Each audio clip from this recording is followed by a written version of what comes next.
बातमी आपल्या हक्काची. ठाणे जिल्ह्यातील व आपल्या परिसरातील सर्व ताज्या घडामोडी पाहण्यासाठी शहापूर नववाहिनी न्यूज चॅनेलला सबस्क्राईब करा, लाईक करा आणि शेअर करा. मुख्य संपादक निलेश विशे. सर्वजण इथे आलात त्याबद्दल आपले आभारही मानतो. आणि आज पत्रकार परिषदेचं कारण म्हणजे या तालुक्यामध्ये विधानसभेची धामधूम चालू असताना शिवसेना उद्धव बाळासाहेब ठाकरे पक्षाच्या वतीने आम्ही सर्व पदाधिकारी आपणास या पत्रकार परिषदेत सामोरे जातोय. त्याला कारण असं आहे की या विधानसभेमध्ये या शिवसेना उद्धव बाळासाहेब ठाकरे पक्षाची ताकद ही सर्वात मोठी असताना आज महाविकास आघाडीच्यामुळे आम्हाला या विधानसभेची उमेदवारी मिळाली नाही. ती राष्ट्रवादी काँग्रेस पार्टी शरदचंद्र पवार पक्षाच्या वाट्याला गेली. त्यामुळे आमचा शिवसैनिक हा थोडा दुःखी झाला आणि त्यांच्या भावनांचा आदर करून आज आम्ही या शहापूर विधानसभेमध्ये शिवसेना उद्धव बाळासाहेब ठाकरे पक्षाच्या वतीने अपक्ष उमेदवार घोषित करण्यासाठी आणि तुमच्या सर्वांच्या माध्यमातून आमच्या शिवसैनिकांना आणि विधानसभेतील सर्व मतदार बंधू भगिनींना हे समजावं म्हणून आज आपण इथे जमलेलो आहोत. या संदर्भात आपले काही प्रश्न असतील तर आपण आम्हाला विचारावे. त्याआधी आपणास थोडीशी माहिती देतो की शिवसेना उद्धव बाळासाहेब ठाकरे पक्षाकडे निवडणूक सुरुवातीच्या आधी एक 10 उमेदवार आमच्याकडे टोटल इच्छुक होते. त्यानंतर 3 उमेदवारांनी पुढे येऊन उमेदवारी करण्याची जेव्हा पक्षाने तिकीट नाकारलं त्यावेळेस उमेदवारी करण्याची इच्छा व्यक्त केली. त्या 3 उमेदवारांमध्ये अविनाश शिंगे, ज्ञानेश्वर तरपाडे सर आणि वासिंचे सरपंच राजेंद्रजी मस्कर या 3 जणांनी अर्ज दाखल केलेत. त्यामध्ये तळपाडे सर आणि राजेंद्र मस्कर यांचे डमी अर्ज आहेत आणि अविनाश शिंगे यांचा एक अर्ज आहे. हे तुम्हाला मी या पत्रकार परिषदेमध्ये जाहीर करतो. या संदर्भात काही प्रश्न विचारायचे असतील तर आपण आम्हाला विचारू शकता. आता महाविकास आघाडीकडून समजा एक तुमचा उमेदवार दिला गेलेला आहे आणि आता तुम्ही बंडखोरीच करता असं समजा अपक्ष उमेदवार, तर तुमच्या वरिष्ठ पातळीवरती जर समजा चर्चा झाली तर तुम्ही तुमचा उमेदवारी अर्ज मागे घेणार का? अजिबात नाही. शिवसेना या तालुक्यात टिकवायची असेल तर हा कठोर निर्णय आम्हाला घ्यावा लागेल आणि तो आम्ही आमच्या वरिष्ठांकडे कळवलेला आहे. आणि त्याच्या आधी आमचे निरीक्षक आले होते त्यावेळेस आम्ही सर्व जणांनी त्यांना हेच सर्व पदाधिकाऱ्यांनी त्यांना हेच सांगितलं होतं की या तालुक्यात जर पक्षाला उमेदवारी मिळाली नाही तर आम्ही सर्व राजीनामे द्यायलाही तयार आहोत. मग आता तुम्ही राजीनामा द्याल का किंवा जर पक्षाकडून काही कारवाई तुमच्यावर झाली तर त्या कारवाईला तुम्ही सामोरे जाल का? हो, नक्कीच. पण असं समजलं गेलंय की वर्ण वरिष्ठांचे आदेश आलेत की आघाडीचं काम करायचं. अशा आदेश कोणतेही आलेले नाहीत. राष्ट्रवादीच्या काही कार्यकर्त्यांनी की जिल्हा प्रमुख विश्वासजी थळे साहेब आणि संपर्क प्रमुख रुपेशजी म्हात्रे साहेब हे या रॅलीत अर्ज भरण्यासाठी येणार आहेत अशा सूचना केल्या. म्हणून बरेचसे कार्यकर्ते काही जे मोजके आले होते ते त्यासाठी आले होते. काही दिवसांनी ते या आपल्या उमेदवारासोबत तुम्हाला दिसतील. गेल्या 10 वर्षांचा विचार जर केला तर पहिले पंचवार्षिकला म्हणजे 2014ला सुद्धा शिवसेनेचीच मतं फुटली म्हणून पांडुरंग बोर्रा विजय झाले होते. आणि 2019ला जर तेच झालं की भावनेच्या आहारी जाऊन शिवसेनेच्याच मंडळींनी मदत केली म्हणून दौडा निवडणूक जिंकू शकले. आता यावेळी आपण बंडखोरी करत आहात. पण तुमचा जो पक्ष आहे उद्धव बाळासाहेब ठाकरे याचे तरी सर्व लोक जे आज तुमचे सगळे ते उपस्थित आहेत किंवा काही लोक आले नसतील ते सगळे एक दिनाने निदान यावेळी तरी काम करतील त्याची शाश्वती वाटते का तुम्हाला? काय साहेब राजकारण आहे. राजकारणामध्ये अशा पद्धतीनं ज्या वेळेला सगळेच माझ्या पक्षाचा ज्या वेळेला उमेदवार जाहीर झाला ना तरी सुद्धा काही लोकांनी आमच्या पक्षाच्या विरोधी जाऊन काम केलेलं आहे. हे तुम्ही सगळ्यांनी पाहिलेलं आहे.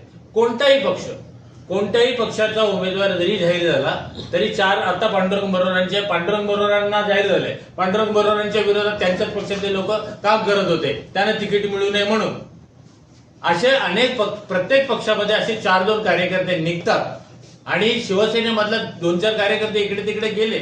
म्हणून पक्षातल्या लोकांचं आजच्या घडीला आम्ही जो मेळावा घेतला मध्यंतरी 2 दिवसापूर्वी त्या कार्यकर्त्यांच्या मध्ये 99% कार्यकर्त्यांनी सांगितलं की आमच्या त्याच्यातला एखादा दुसरा कार्यकर्ता असं म्हणाला पण का आम्ही महाविकास आघाडीच्या सोबत काम करू.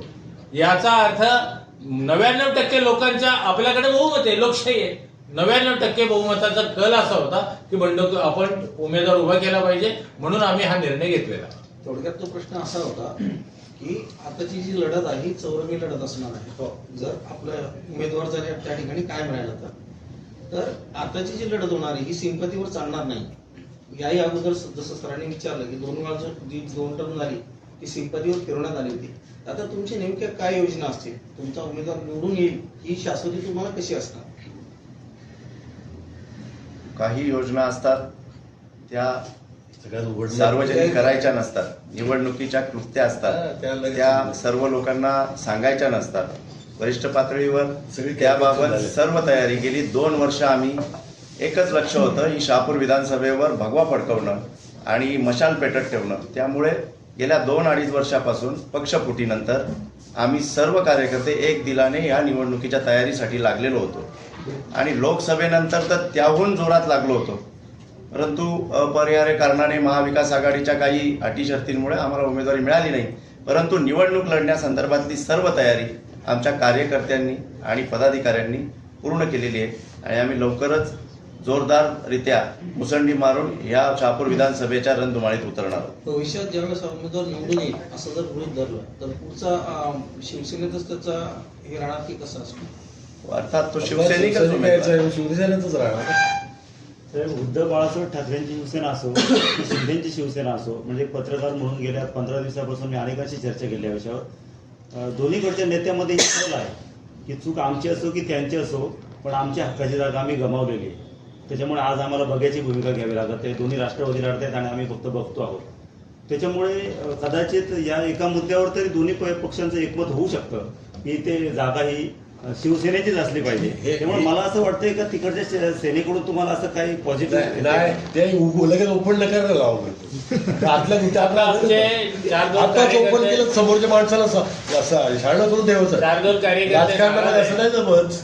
त्यांच्याही घरी आम्ही जाणार आहोत, त्यांनाही विनवणी करणार आहोत. तुम्ही ही लढाई उद्धव बाळासाहेब ठाकरे पक्षाच्या अस्तित्वासाठी आहे.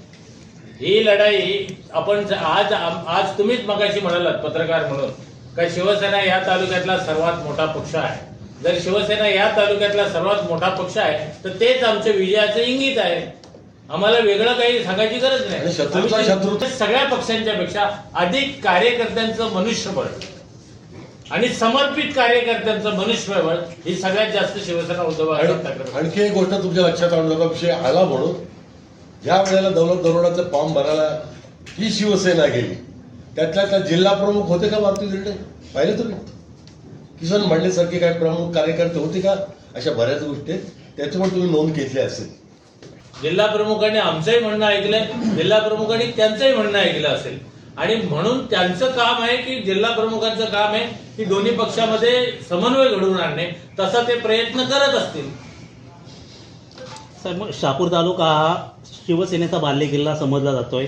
मग तुम्ही वारंवार मातोश्रीवर जायचे, मग याची दखल उद्धव साहेबांनी घेतली नाहीये का? आपल्यासारखे पत्रकार आम्हाला शिवसेनेचा बालेकिल्ला आहे असं कबूल करतं, हेच आमचं यश आहे. दुसरी गोष्ट, उद्धव साहेबांनी घेतलेलं असं नाहीये. मागच्या वेळेला झालेली चूक आहे की मागच्या वेळेला राष्ट्रवादीचे नियम आहे, ज्या पक्षाचं मागच्या वेळेला सीट त्यानुसार राष्ट्रवादीला ती जागा जाते. त्याच्यामुळे उद्धव साहेबांची सुद्धा आदबलता आहे की त्या नियमाच्या अनुषंगाने ती जागा त्या बाजूला जाते. परंतु अनेक वेळेला पक्षामध्ये असे बदल होतात की ज्या वेळेला एखाद्या पक्षाची ताकद कमकुवत होते त्यावेळेला ती जागा अदलाबदली केली जाते. आमची सगळ्यांची अपेक्षा होती, उद्धवजींनी आम्हाला शब्द दिला होता की ही जागेमध्ये अदलाबदली करता प्रायोरिटीच्या ज्या जागा मागण्यामध्ये आम्ही ज्या अदलाबदली करू शकू त्याच्यामध्ये शहापूरची जागा A+ मध्ये धरली होती. आमच्या सगळ्यांसाठी तो आनंदाचा क्षण होता. आपण दिलेल्या माहितीप्रमाणे जर उद्धव साहेबांनी जर सांगितलं की ही जागा A+ मध्ये आहे तर पत्रकारांचा पुन्हा एकदा सामान्य प्रश्न हाच आहे की आज जे तुम्ही या ठिकाणी बंडखोरी करत आहात याची कल्पना मातोश्रीला नाही का? नाही, बंडखोरी काय, आम्ही असं काही कोणताही माणूस आता मातोश्रीमधून आम्हाला ती जागा मिळाली नाही किंवा त्या वाटाघाटीतून ती जागा आम्हाला मिळाली नाही. आम्ही आमची व्यथा मांडलेली आहे मातोश्रीकडे. जर जागा मिळाली नाही तर आम्ही आमचे राजीनामे अगोदरच दिलेले आहे. जागा दिली नाही तर आमचे हे राजीनामे समजा, अशा पद्धतीचे आमच्या अगोदरच आम्ही राजीनामे दिलेले आहेत आणि ही आमची मानसिकता आहे. त्याच्यामुळे आता मातोश्री कदाचित तुमच्या पत्रकारांच्या माध्यमातून कदाचित हा निरोप पोहोचेल आमचा. पण ज्यावेळेस या वाटाघाटी झाला त्यावेळेस तर मातोश्री संमती दिलीच असेल ना की आघाडीकडनं हा उमेदवार आहे याचं तुम्ही काम करा असं आदेश आले असतील. नाही नाही, असं काही आम्हाला आदेश आले नाही. मातोश्री असं काही प्रत्येक वेळेला पक्षाला आदेश कोणी देत नसतो. एकदा यादी जाहीर झाली का कार्यकर्त्यांनी त्या हुकूम काम करायचा, हा आम्हाला आतापर्यंतची शिस्त आहे आमच्याकडे आलेली बाळ, आणि म्हणून आम्हाला काही वेगळे आदेश देण्याची गरज नाही. परंतु इथं दुःखच वेगळं होतं आमचं, काय इथं आम्हाला बंडखोरी करायची गरज काय, तर आमची शिवसेना या सगळ्या जंजाळ आज 2.5 वर्षानंतरचा जो कालखंड तुम्ही पाहिला असेल, त्या कालखंडामध्ये आमचा पक्ष टिकून राहिला. हा सगळ्या कार्यकर्त्यांच्या बळावर टिकून राहिलेला पक्ष आहे आणि त्याच कार्यकर्त्यांच्या अस्तित्वाला उद्या येणारे जिल्हा परिषद आहेत, उद्या येणाऱ्या पंचायत समिती आहेत, या सगळ्यामध्ये मग त्या वाटाघाटीमध्ये आमचा कार्यकर्ता जो टिकून राहिला आतापर्यंत, त्याची जी कुचंबना होणार आहे, त्याला जी अडचणीला सामोरं, कारण जिंकल्यानंतर म्हणतो आमची जागा, हा आमचा तालुका, ही प्रत्येक पक्षाची धारणा असते. म्हणून आमच्या कार्यकर्त्यांच्या अस्तित्वासाठी ही लढाई आम्हाला लढणं अपरिहार्य झालेलं आहे. याही नंतर जर पुन्हा आदेश आले, पांडुरंग बोरांनी शक्ती प्रदर्शन केलं, ते बोललं जात होतं की शिवसेनेचे जे उबाटाचे अनेक कार्यकर्ते तालुक्यातनं आलेले आहेत, पण त्यांचा काही विरोध नाही, फक्त नेते मंडळीच विरोध करतात. हे असं बोलणं साफ चुकीचं आहे. कार्यकर्ता हा नेत्याला मांडणारा असतो, म्हणून त्या पक्षाचा तो बांधील असतो. आणि एक पद्धत असते की मित्रपक्षाला सोबत घेऊन ह्या गोष्टी करायच्या असतात. अर्ज भरणं असेल, निवडणुकीची तयारी असेल, आजपर्यंत आमच्या एकाही पदाधिकाऱ्याला विश्वासात न घेता आज त्यांनी अर्ज भरलाय. त्यामुळं तिथे एकही शिवसैनिक हजर नव्हता आणि ते कार्यकर्त्यांनाही पटलेलं नाहीये, नेत्यांसोबतच कार्यकर्त्यांनाही ते मान्य नाहीये. म्हणून आज तिथे नेत्यांसहित एकही कार्यकर्ता आमचा हजर नव्हता. आणि 2 दिवसापूर्वी आमची एक बैठक झाली, त्या बैठकीमध्ये सगळ्या लोकांनी हात वर केल्याचे चित्र आहे, तुम्हाला पाहिजे तर दाखवलं जाईल.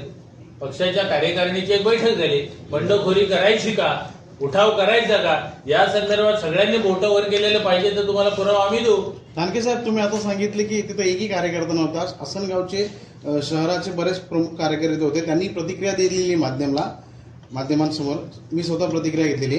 त्यांनी सांगितले की आम्ही महाविकास आघाडीचा धर्म पाळू, आम्ही मातोश्रीचा आदेश पाळणारी शिवसैनिक आहोत. मग याच्यावर काय सांगाल तुम्ही? 2-5% माणसं, मी तुम्हाला सांगतो याच्यावर, 2-5% कार्यकर्ते असेही असतात का आमची मातोश्रीच्या बरोबर बांधिलकी असे म्हणणारा वर्ग असतो. सगळ्यात कार्यकर्ते एकाच वेळेला बंडखोरी करतील तर सगळ्या तालुक्यातला प्रत्येक कार्यकर्ता तेच काम करेल असं नाही. पण 95% बहुमताचा कल असतो. 95%, 2-5% इकडे तिकडे कार्यकर्ते जाणार आहेत. संबंध आमच्या, तुम्ही एवढ्या या मतदारसंघामध्ये अनेक शेकडो गावं आहेत, शेकडो वाड्या आहेत, 3 कार्यकर्ते गेले, हे 3च उदाहरण तुम्ही दाखवतात. प्रत्यक्षात म्हणजे 500 कार्यकर्ते किंवा 3000 कार्यकर्ते आलेच नाहीत.